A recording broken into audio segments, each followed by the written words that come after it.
In the pre-dawn hours of August 21st, 1942, precisely at 3:10 a.m., an eerie silence blanketed the narrow sand spit of Alligator Creek on Guadalcanal.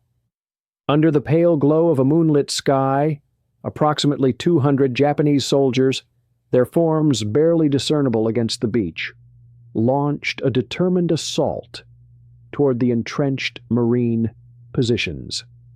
As they advanced through the oppressive darkness, American machine gunners strained their eyes, tracking the approaching enemy through their weapon sights. The distance dwindled rapidly, 20 yards, then 15, then a mere 10 yards. They were now so perilously close that the Marines could discern individual faces, hear the ragged breaths of their adversaries, and even witness the arc of incoming Japanese grenades. Every primal instinct urged the American defenders to unleash a torrent of fire. Every tactical manual emphatically advised engagement at the maximum possible range, and every battle-hardened veteran understood the inherent folly of permitting the enemy to close to such an intimate distance. Yet on this particular night, the Marines, displaying an almost superhuman discipline, deliberately withheld their fire. They were, in fact, consciously flouting every established tenet of defensive warfare, acting under the audacious strategic vision of Major General Vandergrift. He had meticulously reconceived this impending confrontation not as a chaotic melee, but as an intricate mathematical equation.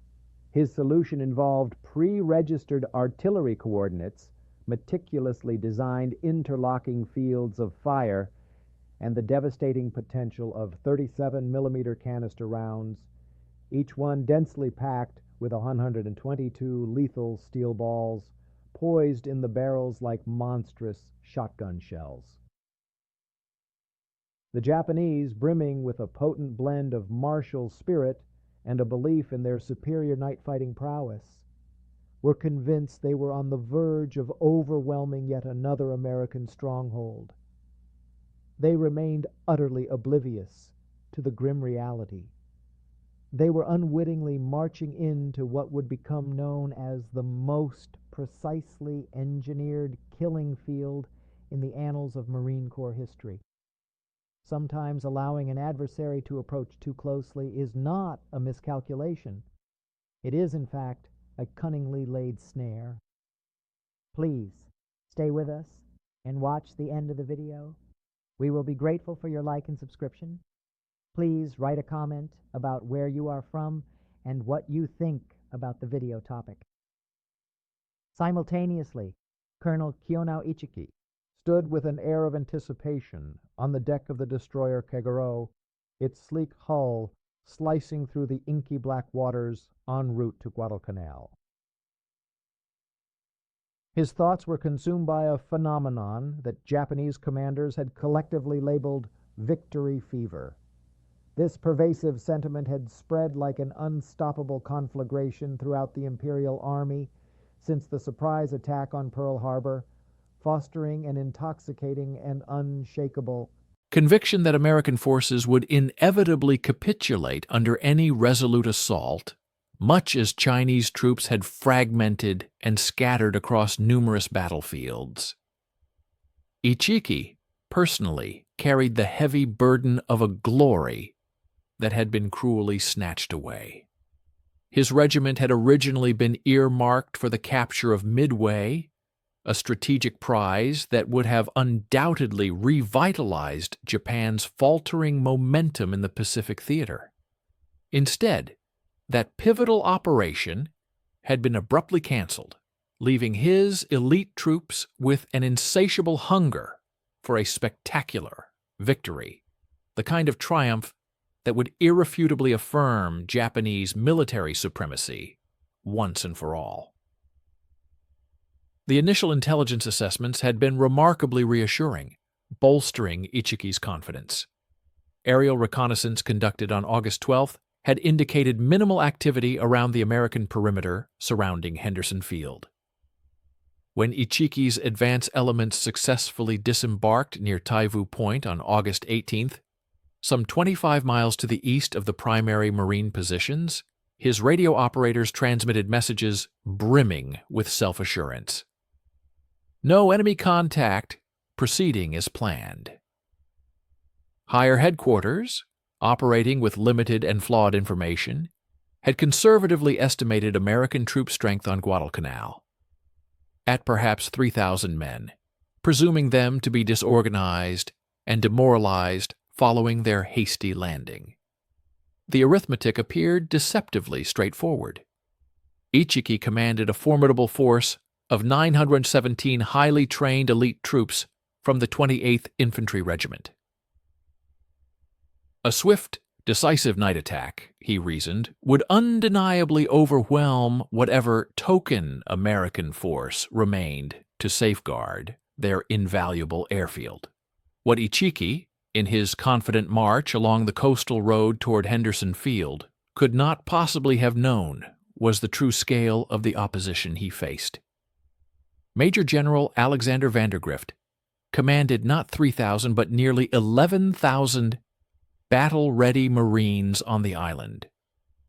More critically, Vandergrift had spent the preceding 2 weeks meticulously revamping American defensive doctrine in ways that would have seemed utterly inconceivable to officers steeped in traditional Marine tactics. Where conventional Marine Corps manuals typically championed aggressive assault and swift maneuver, Vandergrift was pioneering something truly revolutionary: defensive warfare, meticulously executed as precision engineering. This profound transformation had its genesis in a rigorous terrain analysis. Vandergrift, eschewing the conventional mindset of a military commander, approached the approaches to Henderson Field with the meticulous, methodical eye of a seasoned civil engineer. The dense jungle topography naturally channeled any significant eastern advance toward a singular, unavoidable crossing point: the mouth of Alligator Creek. Here, a narrow sand spit provided the only practical, fordable passage during low tide. To the north, the vast expanse of the ocean offered no possibility of concealment, while to the south, the impenetrable jungle rendered large unit movements virtually impossible. Any serious assault originating from the east, therefore, would be inexorably funneled across that constricted sand spit. Lieutenant Colonel Edwin Pollock, who commanded the 2nd Battalion, 1st Marines, initially grappled with Vandergrift's unconventional defensive philosophy. Marine doctrine traditionally placed heavy emphasis on fire and maneuver, aggressive patrolling, and engaging the enemy as far forward as tactically feasible. Yet Vandergrift's audacious plan demanded something that felt almost counterintuitive, even passive, deliberately permitting the enemy to approach within grenade-throwing range before unleashing a devastating torrent of fire. The psychological strain on individual Marines would be immense. Every instinct would scream for them to engage targets at their maximum effective range, not to endure the agonizing wait until Japanese soldiers were close enough for their faces to be clearly visible. Nevertheless, as Pollock diligently inspected the defensive positions day after day, meticulously verifying fields of fire and weapon placements, the geometric precision inherent in Vandergrift's concept began to manifest itself with startling clarity. This was not merely passive defense, it was a calculated mathematical form of warfare.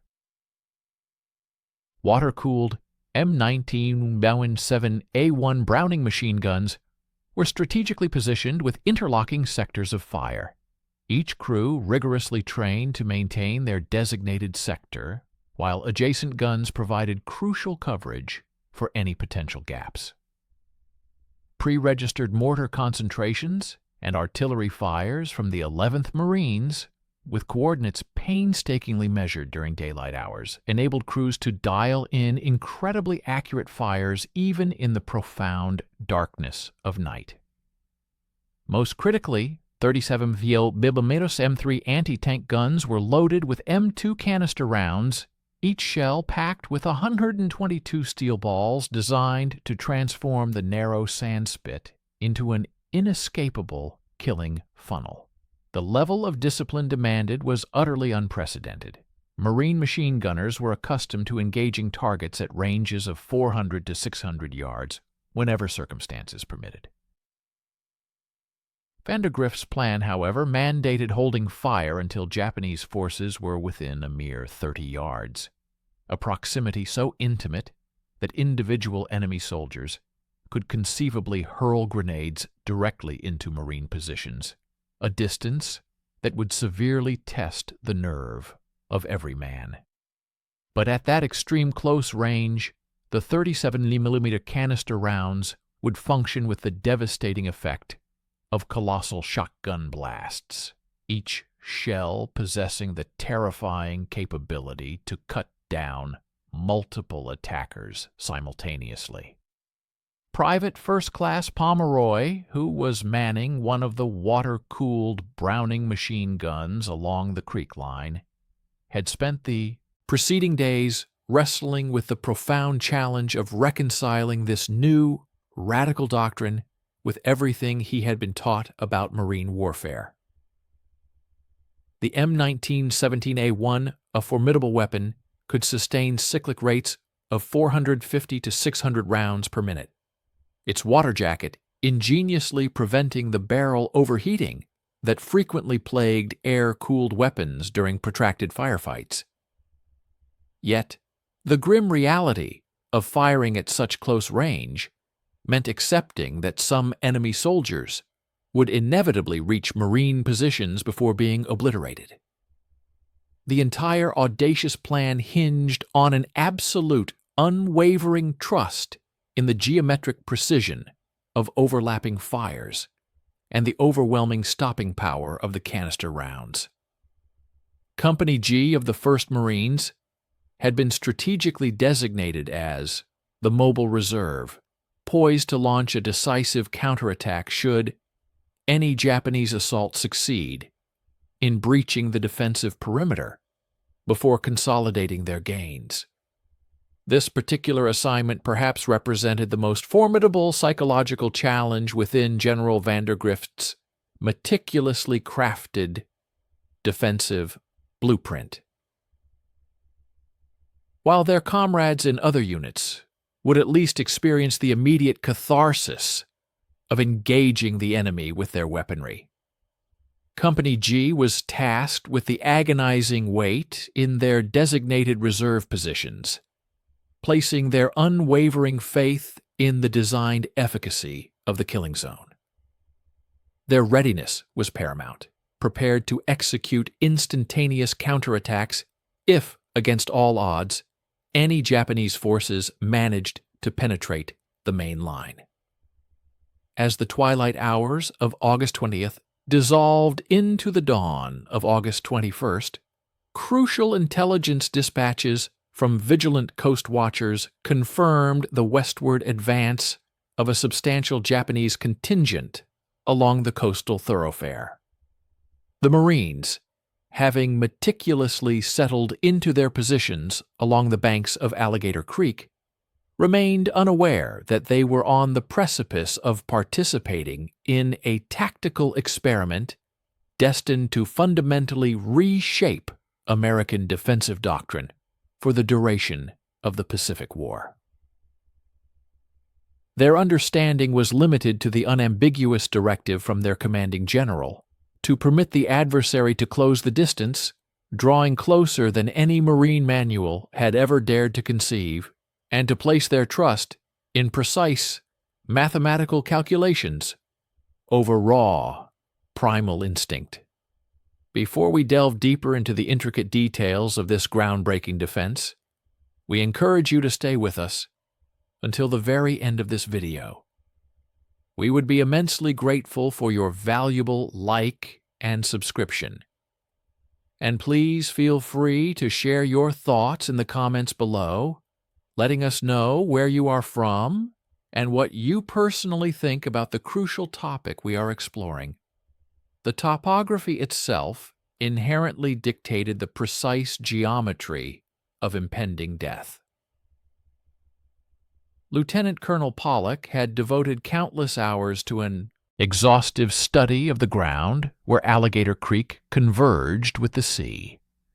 Recognizing that the foundation of successful defensive engineering lay in interpreting the landscape as a meticulously detailed blueprint.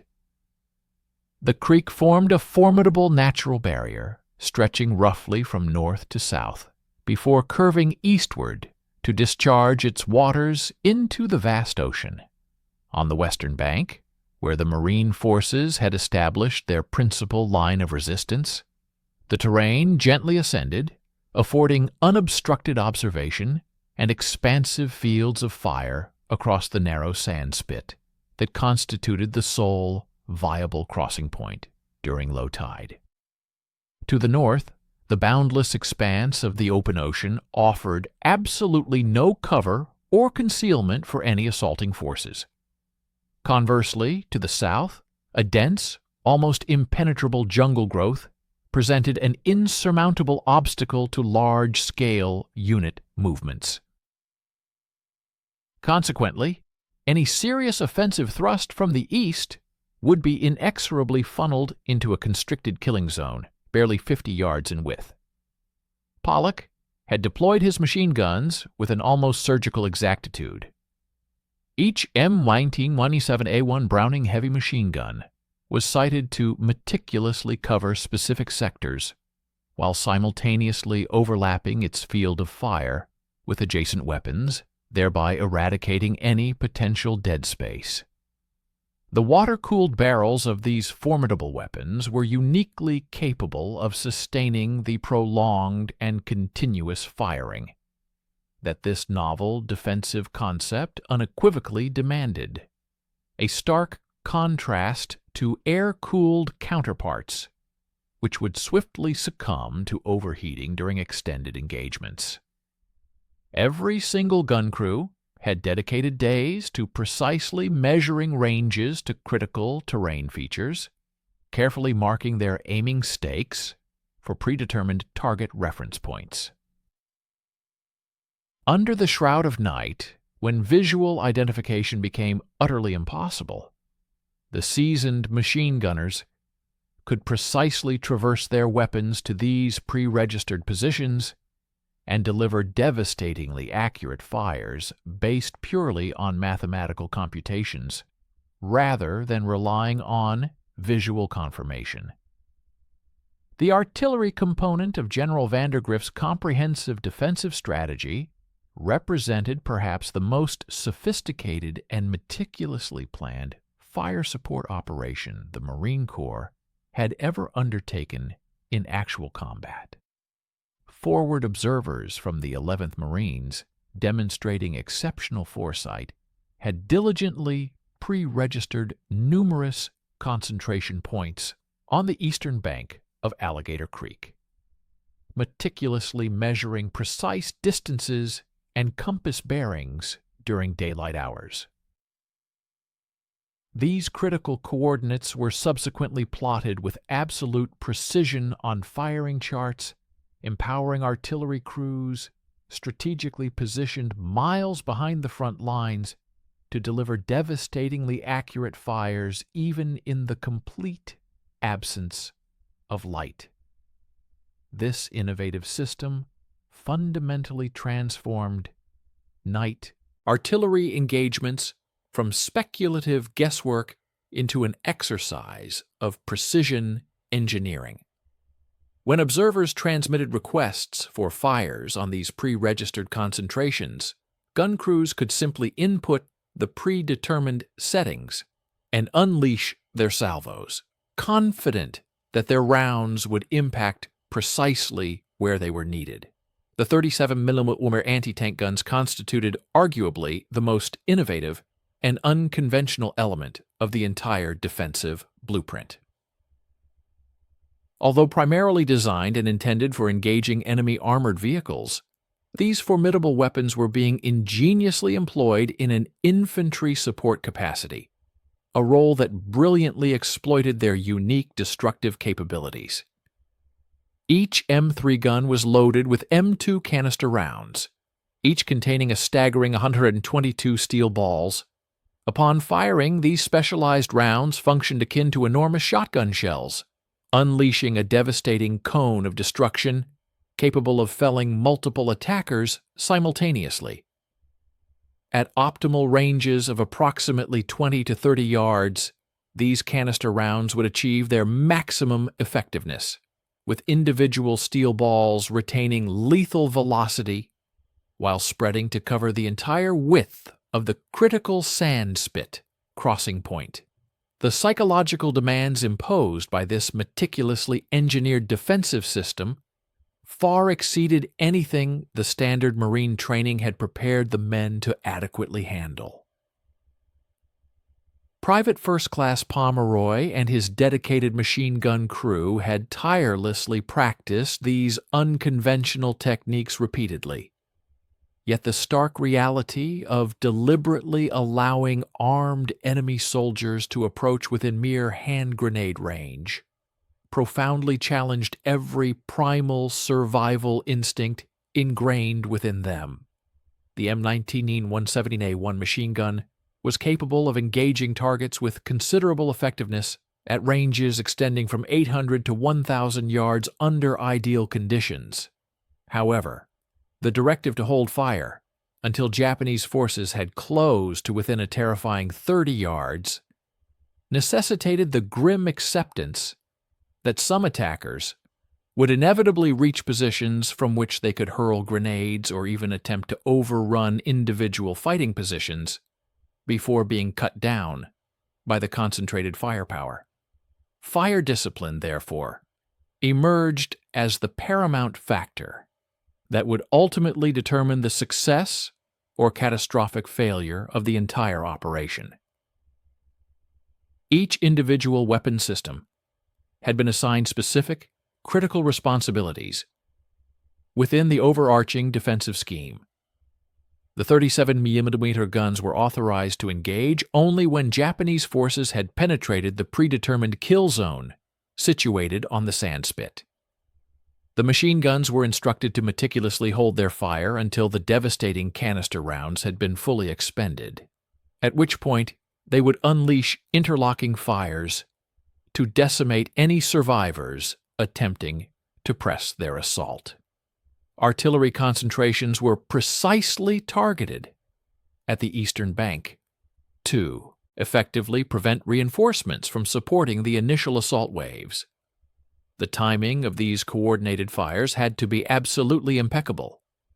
Opening fire prematurely would grant Japanese forces the opportunity to disperse and seek vital cover.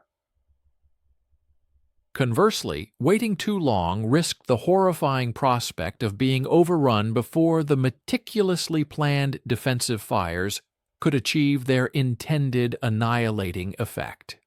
Company G, strategically positioned as the immediate counterattack force, represented the final, crucial element in General Vandergrift's elaborate defensive equation. If, despite the overwhelming and concentrated fires, Japanese forces managed to breach the main line of resistance, Company G was tasked with launching immediate and decisive counterattacks to swiftly restore the position before the enemy could consolidate any gains. This critical role demanded that the reserve company maintain readiness in covered positions, poised to move at a moment's notice, while implicitly trusting that the primary defensive positions would effectively channel any potential breakthrough into predictable avenues where counterattacks could be executed with maximum efficacy. The intricate engineering of the defensive strategy extended beyond merely positioning weaponry, encompassing comprehensive ammunition management and meticulous resupply protocols. Each machine gun emplacement had been strategically provisioned with an ample supply of ammunition, designed to sustain protracted engagements. However, crews were under strict directives to discharge their weapons in controlled, disciplined bursts rather than continuous, unceasing streams. While the inherent design of the water-cooled barrels permitted extended periods of firing, the judicious conservation of ammunition remained a paramount concern.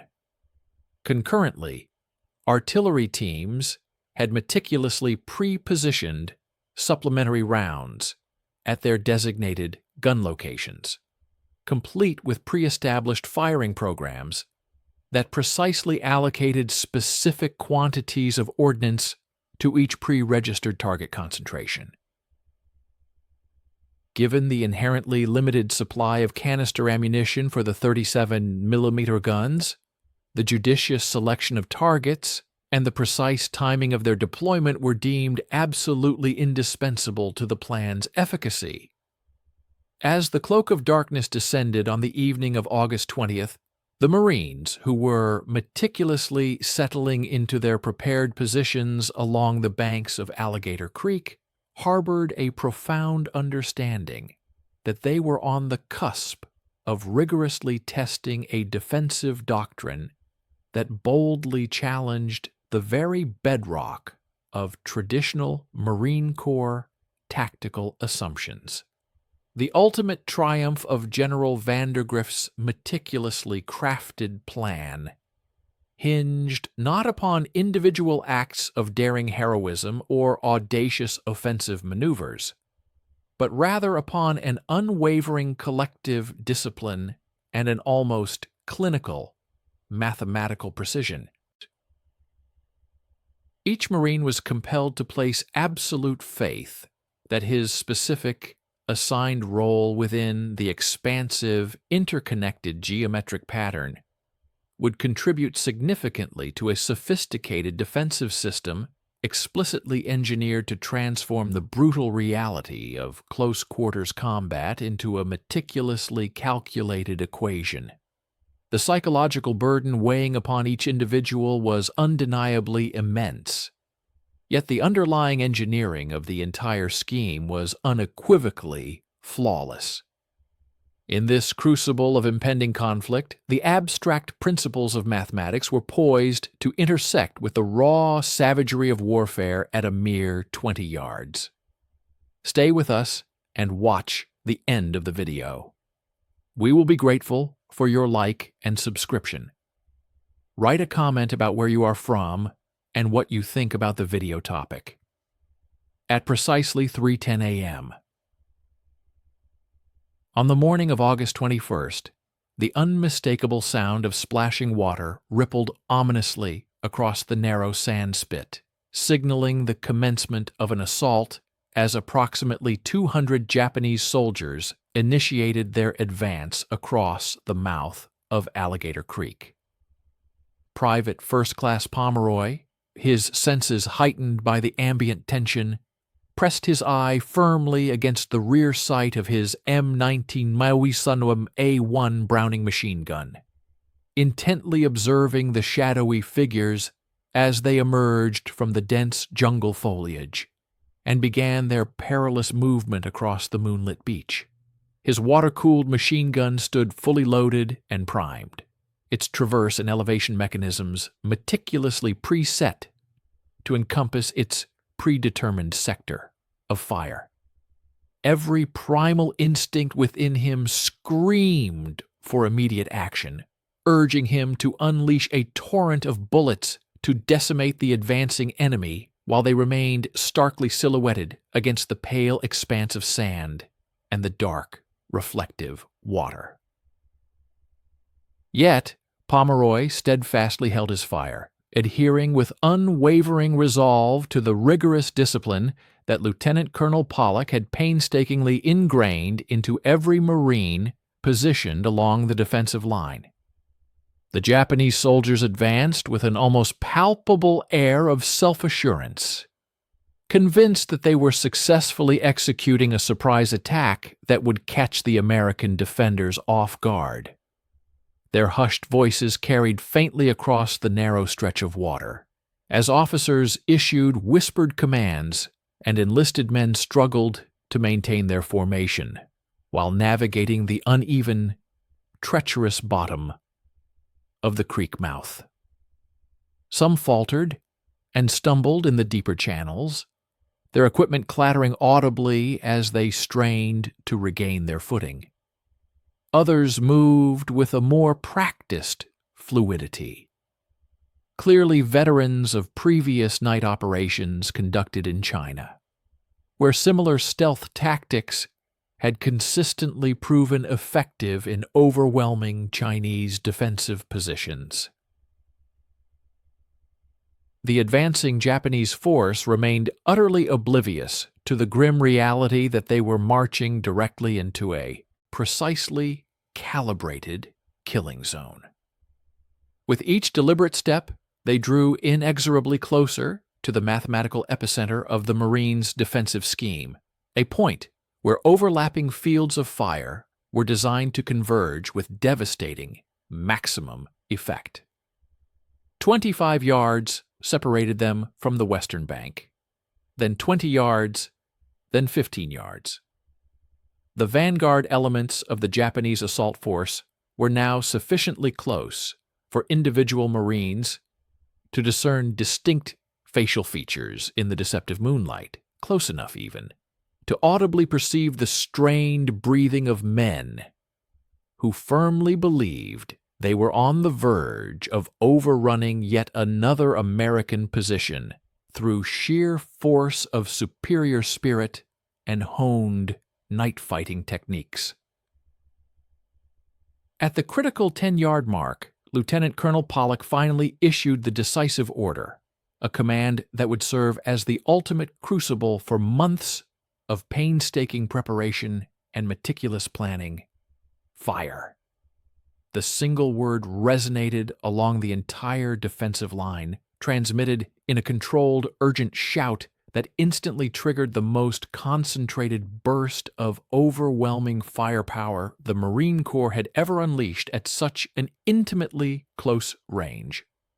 The 37mm M3 guns were the first to roar into action, their specialized canister rounds exploding across the narrow sand spit with a thunderous impact akin to colossal shotgun blasts. Each M2 canister shell released a lethal payload of 122 individual steel balls, projected in an expanding conical spray of destruction that swept with brutal efficiency across the entire width of the crossing point, simultaneously felling multiple attackers. The ensuing effect was both instantaneous and utterly devastating. Japanese soldiers who had been advancing in disciplined formation were abruptly scattered across the sand, their carefully cultivated assault momentum utterly shattered by the precisely synchronized canister fire. However, the Marine defensive plan was merely beginning its full, terrifying unfolding.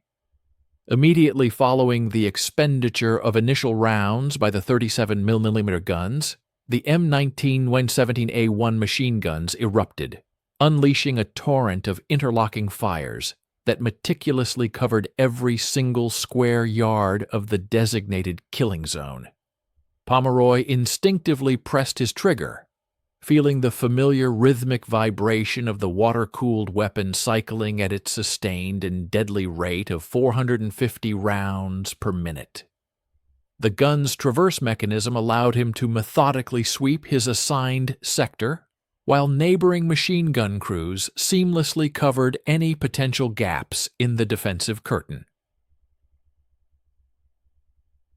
The Japanese assault, which had commenced with the disciplined confidence characteristic of elite infantry executing a proven tactical maneuver, rapidly dissolved into utter chaos as the mathematical precision of the American defensive fires took full, brutal effect.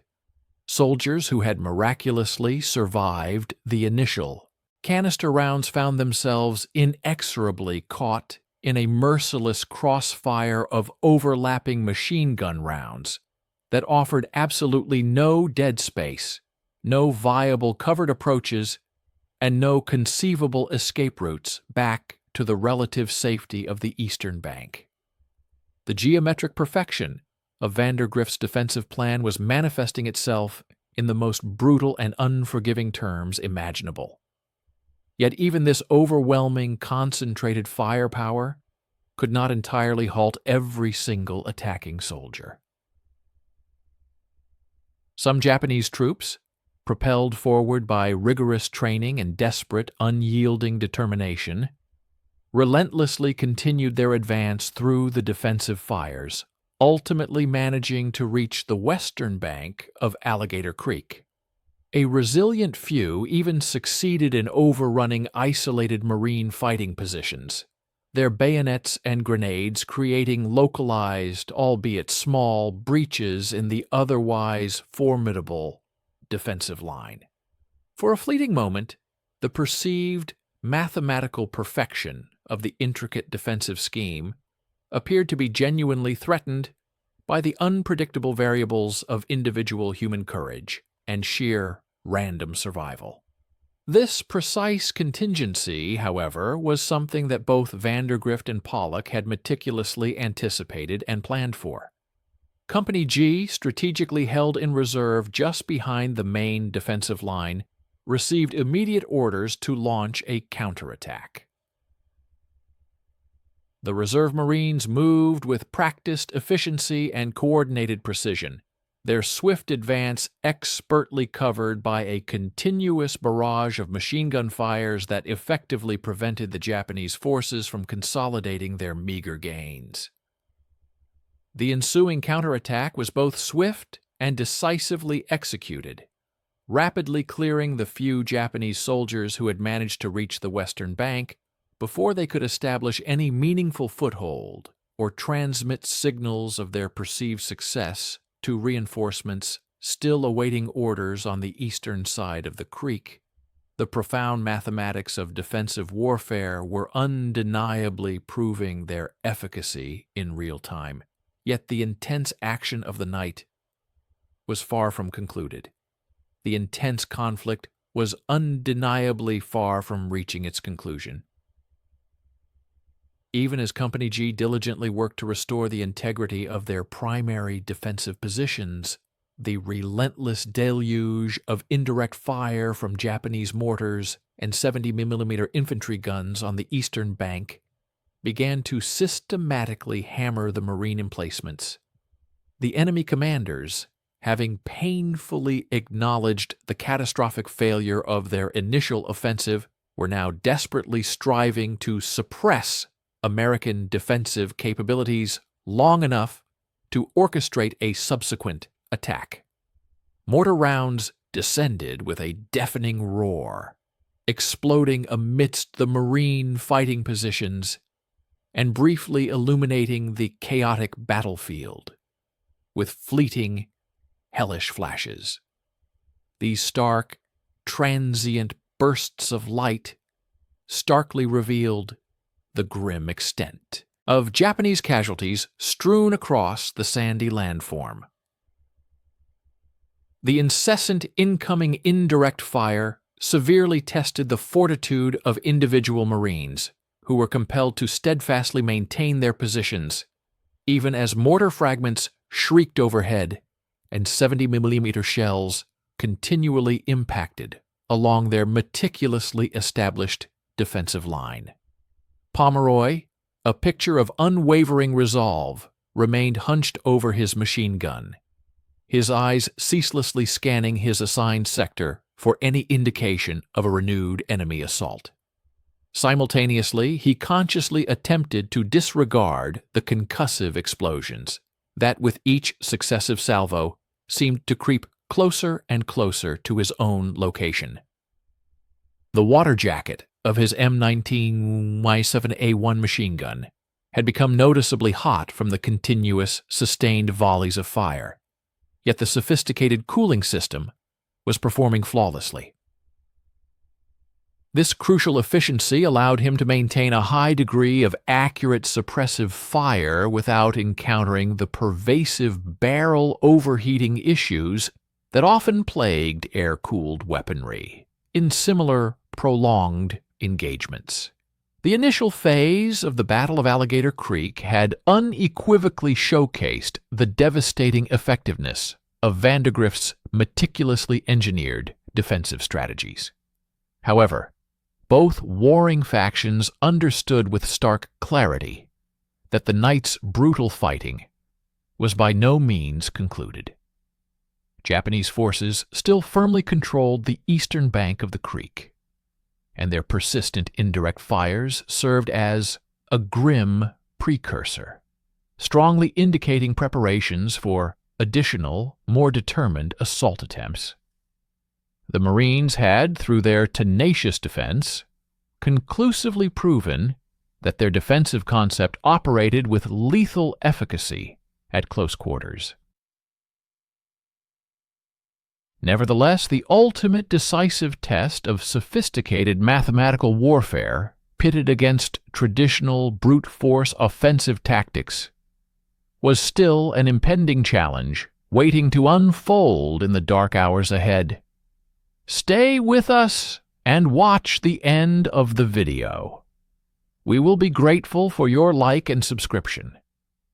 Please write a comment about where you are from and what you think about the video topic. The second Japanese assault commenced with a chilling, methodical precision, indicative of commanders who firmly believed they had meticulously analyzed and learned from their initial disastrous failure. Another company-sized force, comprising approximately 150 men, began its advance, converging on the very same narrow sand spit where their comrades had been so brutally decimated mere moments earlier. Yet, instead of acknowledging the fundamental and irremediable flaws inherent in their tactical approach, the Japanese officers had erroneously concluded that their defeat stemmed solely from insufficient numbers and a lack of coordinated effort. They moved forward with a renewed, almost fanatical determination, utterly convinced that a larger force, advancing in a more disciplined and cohesive formation, would inevitably overwhelm the American defensive positions through sheer unadulterated weight of attack. Private First Class Pomeroy, his gaze unwavering, observed the unfolding new assault through the precise sight of his machine gun. He particularly noted how the advancing Japanese soldiers, with a grim and almost respectful solemnity, carefully navigated around the lifeless bodies of their fallen comrades, which lay scattered across the sand. The enemy formation this time appeared significantly more disciplined than the chaotic first wave, with officers maintaining a much tighter control and soldiers advancing in noticeably more coherent and organized lines. However, from his entrenched position behind the formidable M197A1, Pomeroy possessed a crucial understanding that the attacking Japanese forces could not possibly grasp. They were, with tragic certainty, advancing into a meticulously engineered killing zone, a zone that had been further refined and perfected by the harrowing experiences of the previous engagement. The 37mm gun crews, with practiced efficiency, had already reloaded their formidable weapons with fresh canister rounds, ensuring they were primed for immediate action. Artillery observers, diligent in their duties, had meticulously confirmed that their pre-registered concentrations of fire remained precisely accurate, ready to unleash devastating barrages. Machine gun crews, having absorbed critical lessons from the initial assault, had diligently adjusted their aiming stakes, optimizing their fields of fire for maximum impact. When the second wave of Japanese attackers reached the exact mathematical center point that had previously triggered the horrific slaughter, Lieutenant Colonel Pollock, with an unshakable resolve, once again issued the unequivocal order to fire. But this time, the combined defensive fires achieved even more devastating and catastrophic results. The 37mm canister rounds precisely aimed at the densest concentration of the enemy formation, unleashed interlocking cones of destruction that mercilessly swept across the entire width of the sand spit. The Japanese soldiers, who had advanced with such meticulous formation discipline, were cut down en masse by a relentless storm of steel balls, each maintaining lethal velocity at the short, unforgiving range. Those few who miraculously survived the initial brutal canister fire immediately found themselves engaged by the relentless fusillade of machine guns. Their crews, having utilized the brief interval between attacks to meticulously refine their target acquisition and fire distribution techniques, operated with chilling efficiency. The mathematical precision of Vandergrift's defensive concept was now revealing its most brutal and terrifying characteristic. Each engagement served to make the entire system even more effective and deadly. The Marine gunners were rapidly learning to coordinate their fires with increasing efficiency, systematically eliminating the minute gaps in timing and the brief delays that had, during the first assault, allowed a handful of Japanese soldiers to momentarily reach the western bank. The kill zone was becoming more perfectly calibrated with each successive test, transforming from a theoretical engineering marvel into a ruthlessly practiced execution of defensive warfare that left absolutely no room for individual heroics or tactical improvisation to overcome its overwhelming lethality. As the first faint streaks of dawn began to paint the sky, Japanese commanders, in a desperate attempt to salvage their failing offensive, initiated a flanking maneuver. This demonstrated both a degree of tactical imagination and, simultaneously, a profound and fatal misunderstanding of their dire situation. Instead of stubbornly continuing to assault the heavily defended Sandspit crossing, they issued orders for troops to move north along the beach and attempt to outflank the Marine left flank by advancing through the surf beyond the breakers. The underlying concept behind this maneuver revealed a sophisticated tactical thinking. By moving through chest-deep water, the attacking force ostensibly aimed to bypass the concentrated defensive fires that had proven so devastatingly lethal at the creek mouth. However, the Japanese flanking attempt only served to demonstrate how completely and utterly Vandergrift's meticulous defensive planning had anticipated every conceivable avenue of approach. The Marines, strategically positioned on the northern extremity of their defensive line, possessed clear observation and unobstructed fields of fire extending well into the surf zone. Japanese soldiers, struggling laboriously through chest-deep water, their weapons held precariously above their heads in a futile attempt to keep them dry, presented perfect, exposed targets for the machine gunners. These expert gunners could engage them at ranges where the M1917A1s achieved their maximum accuracy and destructive potential. The attacking troops moved agonizingly slowly through the turbulent surf, rendered utterly incapable of taking cover or returning effective fire, while simultaneously striving to maintain their precarious balance against the relentless ocean swells.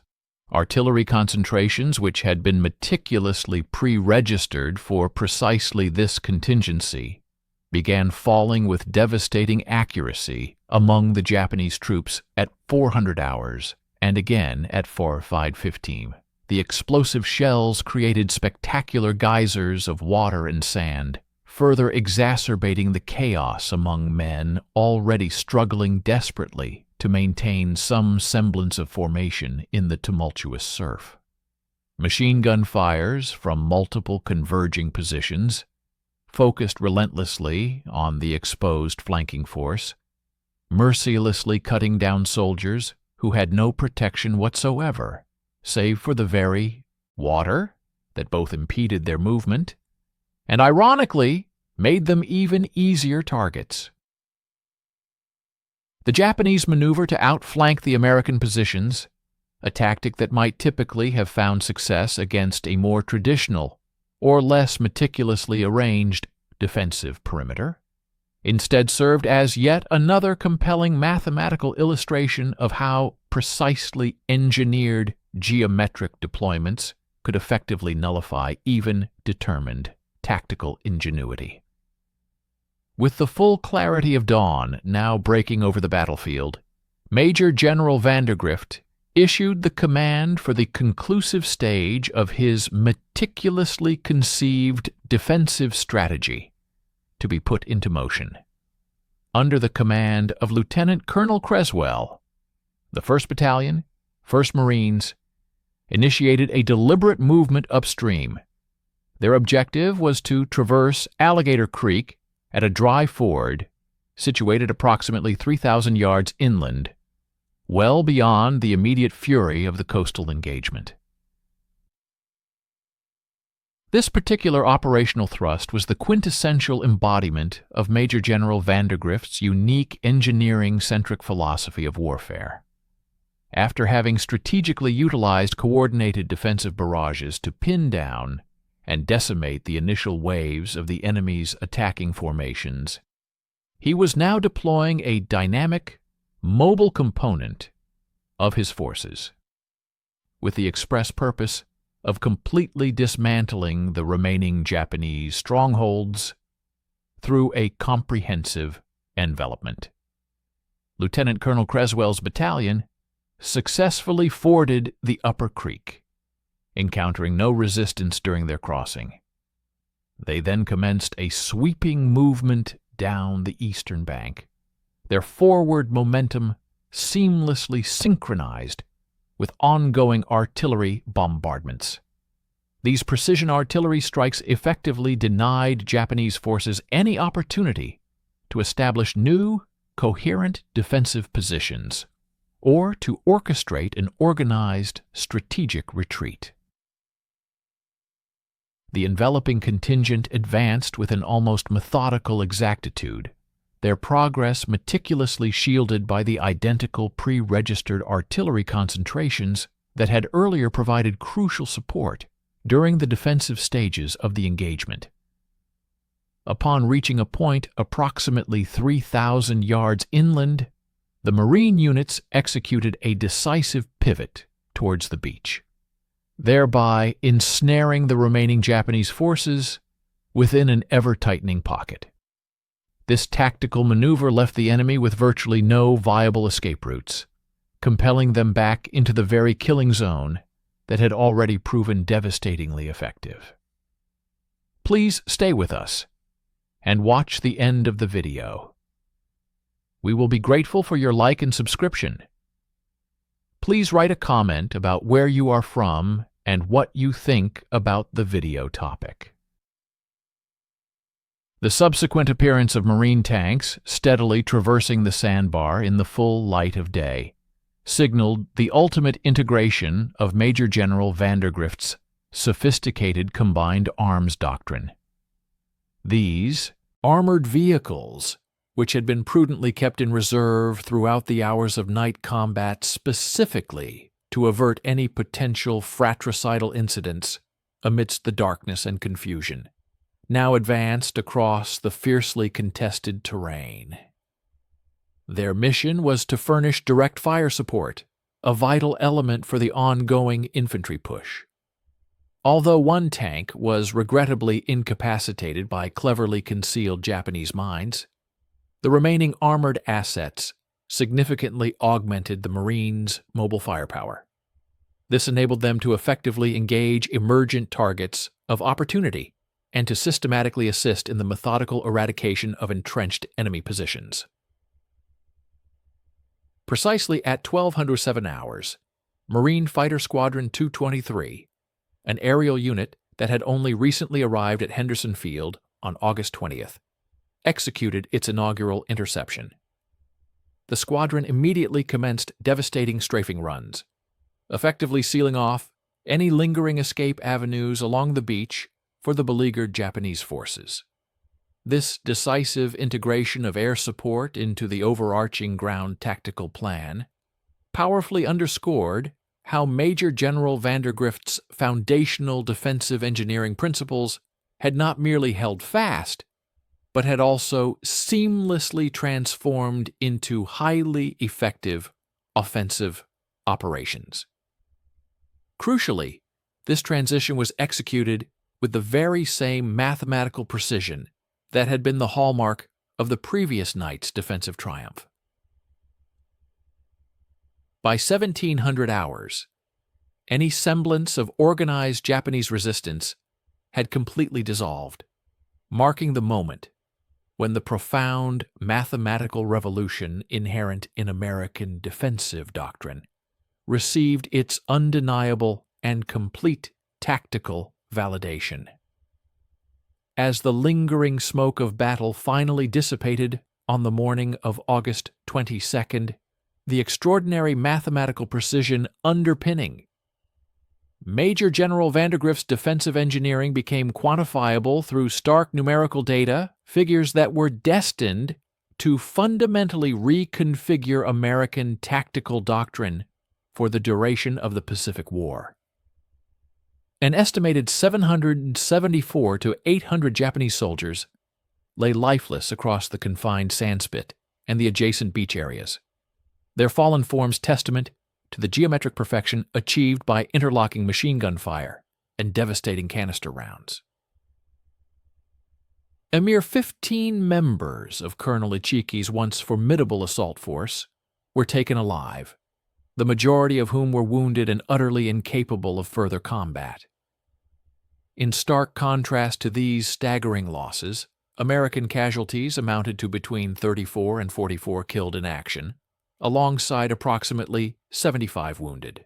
The casualty exchange ratio specifically within the Sandspit area approached an astonishing 20 Japanese fatalities for every American lost, representing a profound mathematical vindication of defensive engineering that surpassed even Vandergrift's most sanguine expectations. The ultimate fate of Colonel Ichiki himself emerged as a powerful symbol, encapsulating the dramatic collision between ingrained traditional Japanese offensive doctrine and the nascent, innovative American approach to defensive warfare. Numerous historical accounts indicated that the esteemed regimental commander elected to commit suicide following his direct observation of the utter annihilation of his assault force, though certain scholarly sources introduced a degree of ambiguity regarding the precise details surrounding his demise. What remained beyond dispute, however, was the undeniable fact that an elite Japanese officer, one who had previously spearheaded successful military operations across the vast expanse of Asia, proved utterly incapable of recalibrating his tactical thinking to surmount a defensive system rooted in rigorous mathematical principles, rather than conventional military valor or individual heroics. The profound psychological repercussions of this devastating defeat would undeniably reverberate throughout the entire Japanese command structure, compelling a challenging re-evaluation of fundamental assumptions concerning American fighting prowess and unwavering defensive resolve. In the immediate aftermath of the ferocious engagement, Private First Class Pomeroy, meticulously inspecting his M1917A1 machine gun, noted that the weapon's water-cooled barrel remained perceptibly warm from the continuous, sustained bursts of fire that had defined the preceding night's combat. This tangible observation served as a powerful testament. The mathematical precision inherent in the defensive fire plan had been unequivocally validated, not merely through the grim tally of casualty statistics, but also through the flawless mechanical performance of the weapon systems themselves. These instruments had functioned with an exactitude that precisely mirrored their engineered specifications. The efficient water cooling mechanism had proven instrumental in averting barrel overheating. Even amidst prolonged periods of engagement at cyclic rates that would have invariably caused air-cooled counterparts to seize or malfunction. Furthermore, the pre-registered artillery concentrations had consistently impacted within mere yards of their designated targets throughout the hours of darkness, convincingly demonstrating that mathematically derived fire control could attain a level of accuracy that individual gunners, relying solely on visual observation, could never hope to replicate. The profound tactical ramifications stemming from the Battle of Alligator Creek extended far beyond the confines of that single intense night of combat.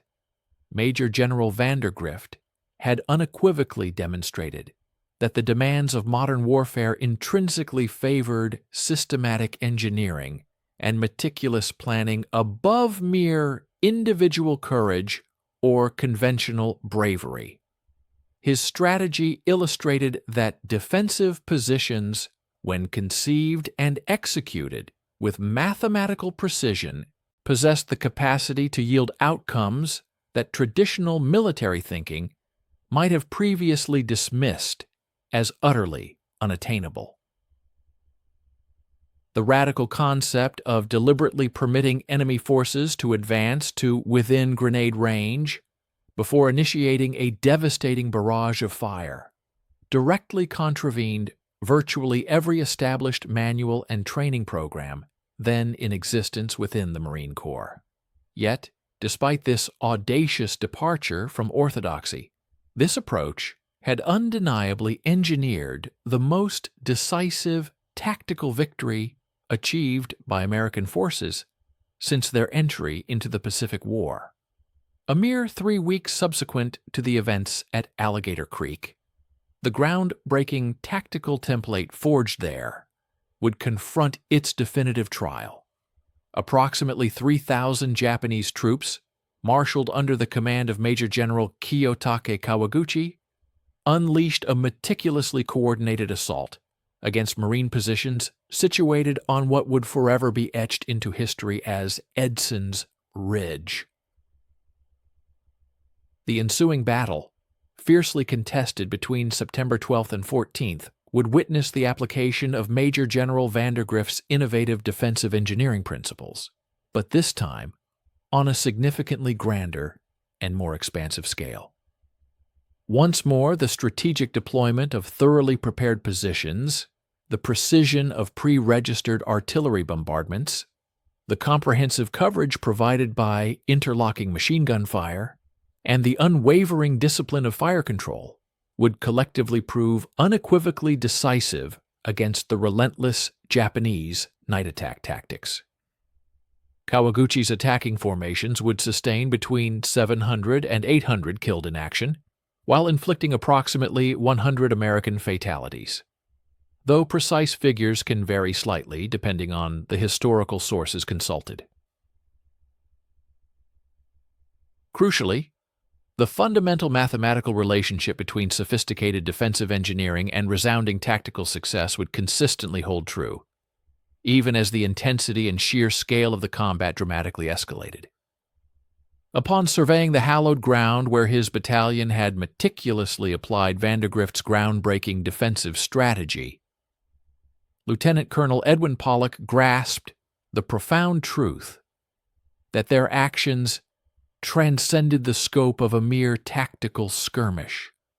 The flawless synchronization of overlapping fields of fire the devastating accuracy of pre-registered artillery bombardments, and the brutal efficacy of canister rounds unleashed at point-blank range collectively illustrated a revolutionary premise that the chaotic nature of warfare could, in fact, be distilled into a series of solvable mathematical equations, provided commanders maintained the rigorous discipline required to execute systematic engineering principles.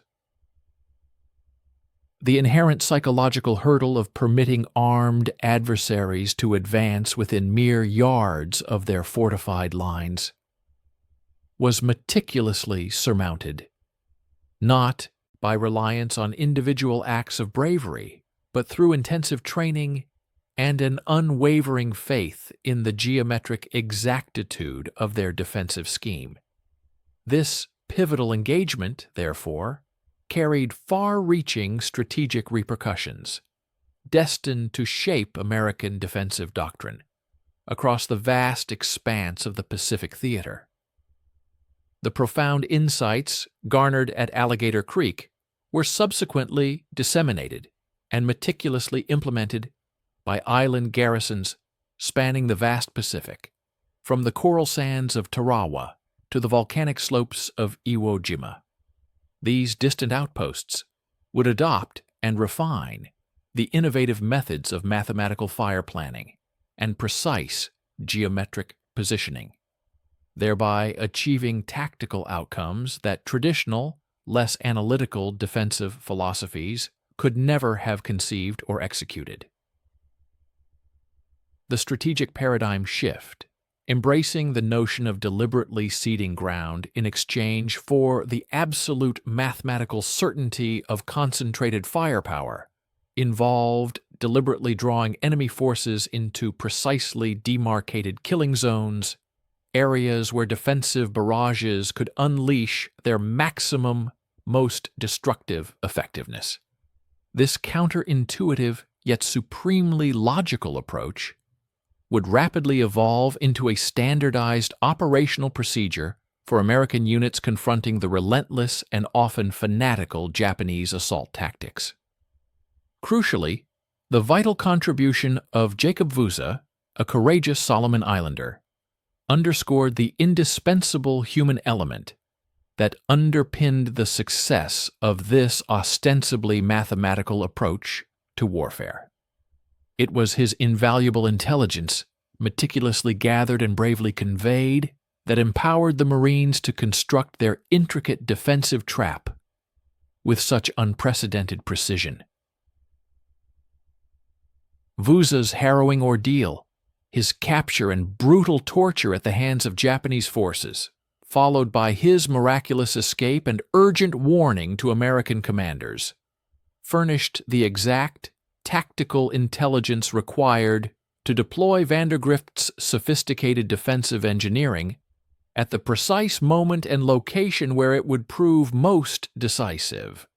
Indeed, without Vuza's granular details concerning Japanese troop strength, their specific formations, and their anticipated routes of advance, the otherwise geometrically perfect Marine defensive blueprint might well have been tragically squandered on an unengaged, empty expanse. Stay with us and watch the end of the video. We will be grateful for your like and subscription. Write a comment about where you are from and what you think about the video topic. The most enduring and arguably profound revelation to emerge from the crucible of Alligator Creek was this: victory had been secured by ingeniously reframing a chaotic night assault into a quantifiable numbers problem, which was then decisively resolved at an astonishingly close range of 20 yards. This stood in stark contrast to long-held traditional military wisdom, which invariably dictated engaging enemy forces as far forward as feasible, striking targets at the maximum effective range of weaponry, and adamantly preventing the adversary from ever closing to decisive combat distances. Vandegrift's truly revolutionary methodology had intentionally contravened every established tenet of conventional defensive doctrine. Instead, it leveraged unparalleled mathematical precision to fundamentally transform close quarters combat from a perilous test of individual valor and resilience into a meticulously calculated equation, one where impeccable geometric positioning and flawlessly coordinated suppressive fires served as an ironclad guarantee of tactical triumph. With this pivotal battle, the era of defensive engineering was unequivocally ushered in, a paradigm shift destined to irrevocably alter the very essence of infantry combat for the duration of the conflict and beyond.